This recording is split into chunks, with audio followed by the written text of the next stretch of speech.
9 തോൽക്കുന്നു, 10 തോൽക്കുന്നു. ഇവിടെ വന്ന് നെറിവിളി കൂടുന്നുണ്ട്, എന്നിട്ടും തോൽക്കുകയാണ്. എന്ത് ചെയ്താലും പാസ്സാവുന്നില്ല എന്ന് പറഞ്ഞു കഴിഞ്ഞാൽ പിന്നെ നാട് വിട്ട് ഓടി.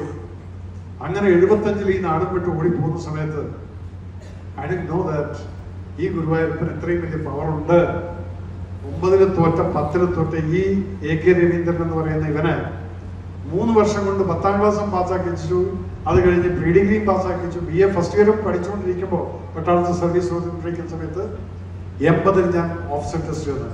And I got into this academy within 3 years into Indian Military Academy as an officer. ഈ 80 ചേരുന്ന സമയത്ത് അന്ന് ഞാൻ കൈക്കൂലി ഇഷ്ടംപോലെ കൊടുത്തിട്ടുണ്ട്. കാരണം ചിലപ്പോൾ വരുമ്പോൾ ഞാൻ പറയും ഇന്നലെ ചെയ്ത് കഴിഞ്ഞാൽ ഒരു ശയനപ്രദർശനം. അപ്പൊ എനിക്ക് ശയനപ്രദർശനം പ്രശ്നമില്ല. പട്ടാളത്തിൽ കിട്ടുന്ന പനിഷ്മെന്റ് എന്ന സൈഡ് റോളാണ്. അപ്പൊ ഇവിടെ വന്നിട്ട് ആൾക്കാർ നോക്കി ഇന്നലത്തെ പിന്നെ ആരും പിടിക്കുന്നുണ്ട് പറഞ്ഞ് പോകുന്നുണ്ട് പോയിട്ടാണ് വരുന്നുണ്ട്. അപ്പം ഇതെന്താ ഈ കുട്ടിക്ക് ഇത്രയും വലിയ സ്പീഡും? കാരണം നമുക്കറിയാം എവിടെ പിടിക്കണം, ഏത് ലൈനിൽ പോയാൽ വഴി തെറ്റാതെ നമ്മൾ പോകുന്നുള്ളത്. അപ്പൊ ഈ ആൾക്കാരുടെ ചിലപ്പോൾ ഭയങ്കര എക്സ്പെർട്ട് അവിടെ കിട്ടുന്ന പനിഷ്മെന്റ് എന്റെ കയ്യിലെടുപ്പ് കാരണം എപ്പോഴും പനിഷ്മെന്റ് എനിക്ക് യോഗം ഉണ്ടായിട്ടില്ല.